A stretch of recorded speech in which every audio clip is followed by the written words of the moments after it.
اللهم صل وسلم وبارك على سيدنا محمد. لو قلت لك يا ست الكل انك بكيس مكرونه زي ما انت شايفه كده، هتجيبي كيس مكرونه وحتتين بانيه، هتغدي البيت 4 5 اشخاص ما شاء الله بكيس مكرونه واحد، وكمان حتتين بانيه واحد 2 بس فقط لا غير، وشويه توابل كده ايا كان اللي عندك، هتحطي شويه توابل وحتتين بانيه. تصدقيني ولا مش هتصدقيني؟ لو عايزه تصدقيني ادخلي الفيديو وشوفي ان شاء الله باقي الفيديو، هتلاقي طريقه سهله جدا لطريقه غدا فيها بروتين وكمان اقتصاديه جدا جدا. انا والله العظيم ما عملت الصينيه دي الا بحتتين البانيه دول، ويشهد ربنا. هنا حتتين بانيه بالظبط، قطعتهم زي ما انت شايفه كده بنفس التقطيع، زي ما انت شايفه اي تقطيع براحتك. وبعد كده حطيت التوابل ايا كان بقى عندك، ملح، فلفل اسود، بهارات فراخ، بهارات لحمه، توم باودر، بصل باودر. حطيت كمان معلقتين من الزيت معلقتين من اللبن، لو كان موجود عندك متاح مش متاح ما تحطيش. وبعد كده جبت الطاسه وسخنتها وحطيت زي خليت الزيت يسخن وشوحتهم على النار زي الفاهيتا.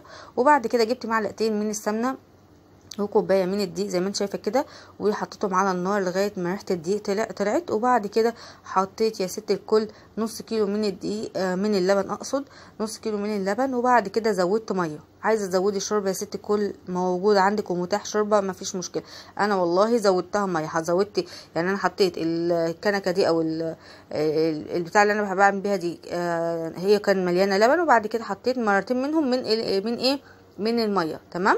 وبعد كده حطيت توابل ماجي وملح وايا كان بقى، شوفي انت بتحبي ايه تحطيه. وكمان السر بقى في الصينيه دي يا جماعه ان انا بحط حته كده من الجبنه الفيتا البيضه، دي بتخلي البشاميل يعني في حته تانية خالص. بعد كده بقى عايزه اقول لك ان انا ما بسلقش المكرونه خالص، انا بحط المكرونه النيه زي ما انت شفتي. بنزل البشاميل اللي بيبقى خفيف ما بيبقاش تقيل، بنزل البشاميل ني، بنزل قصدي المكرونه عليها بتبقى نيه، المكرونه بتبقى نيه. هتقولي لي هتستوي، انا عايزه اقول لك ان انا ما بقتش اعمل البشاميل الا بالطريقه دي.